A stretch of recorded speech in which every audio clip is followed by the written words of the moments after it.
বিশ্বের মানচিত্রে তার কোনো অস্তিত্ব নেই, তবুও সেই দেশেরই ছাড়পত্র হাতে এক নারী হাজির হলেন নিউ ইয়র্কের জন এফ কেনেডি বিমানবন্দরে।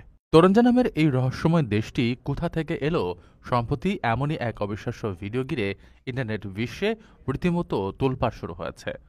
ভিডিওটিতে দাবি করা হয়, টোকিও থেকে আসা ওই নারী নিজেকে ককেশাস অঞ্চলের তোরেঞ্জার নাগরিক বলে পরিচয় দেন, যা শুনে তাজ্জব বনে যান বিমানবন্দরের কর্মকর্তারা। ভিডিওটি দ্রুত ছড়িয়ে পড়ার সাথে সাথে এর বিশ্বাসযোগ্যতা আরও বাড়িয়ে দেয় ছাড়পত্রটির আধুনিক সব বৈশিষ্ট্য। এতে শুধু বায়োমেট্রিক চিপই নয়, ছিল উন্নত মানের ত্রিমাত্রিক প্রতিচ্ছবিও।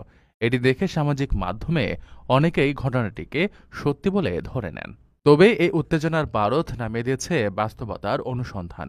বিমানবন্দর কর্তৃপক্ষ ও তথ্য যাচাইকারীরা পুঙ্খানুপুঙ্খ তদন্তের পর নিশ্চিত করেছেন যে বাস্তবে এমন কোনো যাত্রী জেফকে বিমানবন্দরে আসেননি এবং এ ধরনের কোনো ঘটনাই ঘটেনি। পুরো দৃশ্যটি কৃত্রিম বুদ্ধিমত্তা ব্যবহার করে তৈরি একটি নিখুঁত ধাপ্পা। বিশেষজ্ঞরা বলছেন, এই বানোয়াট ভিডিওটি মূলত ১৯৫৪ সালে টোকিও বিমানবন্দরে ঘটে যাওয়া বিখ্যাত টরেট নামের অস্তিত্বহীন দেশের এক ব্যক্তির কিংবদন্তিকে নতুন করে সামনে এনেছে। একই সাথে এই ঘটনাটি একটি বড় বিপদসংকেত দিচ্ছে।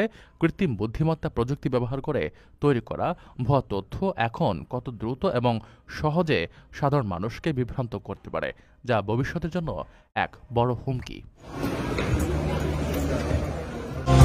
৫ লাখ টাকায় প্রবাসীর সিটির মালিকানা শেয়ার, ৫ বছরেই দ্বিগুণ মুনাফা।